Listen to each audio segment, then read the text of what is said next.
আসসালামু আলাইকুম ওরহমতুল্লাহি ওবরকাতুহু।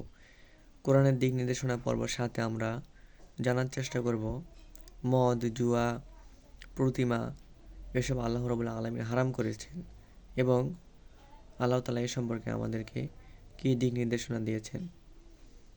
সূরা মাইদা এর ৯০ নম্বর আয়াতে আল্লাহ রাব্বুল আলামিন আমাদের উদ্দেশ্যে বলেছেন, হে মুমিনগণ, এই যে মদ, জুয়া, প্রতিমা এবং ভাগ্য নির্ধারক স্বরসমূহ এসব শয়তানের অপবিত্র কার্য ছাড়া অন্য কিছু নয়।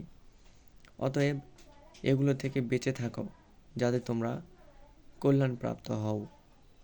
এখানে যে বিষয়গুলোর কথা বলা হয়েছে এগুলো হলো মদ, জুয়া, প্রতিমা এবং ভাগ্য নির্ধারক স্বরসমূহ।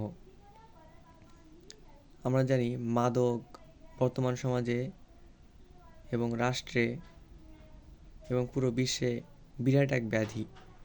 হাজারো যুবক মাদকের ছোবলে ধ্বংস হয়ে যাচ্ছে। ফলে চুরি, ছিনতাই, খুন ইত্যাদি অপকর্মগুলো বেড়েই চলেছে। আল্লাহর নির্দেশ যদি আমরা মানতে পারতাম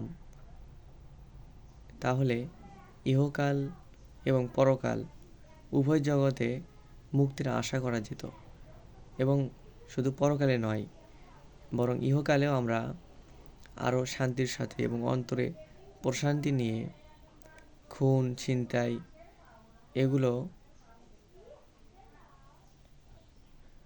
মুক্ত একটি সমাজে শান্তির সাথে বসবাস করতে পারতাম। এবং এজন্য আসুন আমরা মাদক বা অ্যালকোহলকে এড়িয়ে চলি এবং আল্লাহর হুকুম, আল্লাহর আদেশ আমরা মেনে চলার চেষ্টা করি।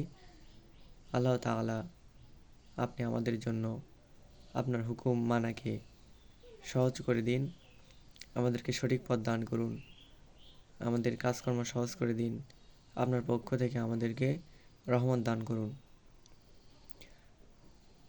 আলহামদুলিল্লাহি রাব্বিল আলামিন।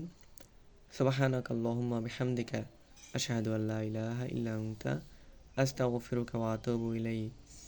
লা হাওলা ওয়ালা কুওয়াতা ইল্লা বিল্লাহিল আলিয়্যিল আযীম। আসসালামু আলাইকুম ওয়া রাহমাতুল্লাহি ওয়া বারাকাতুহু।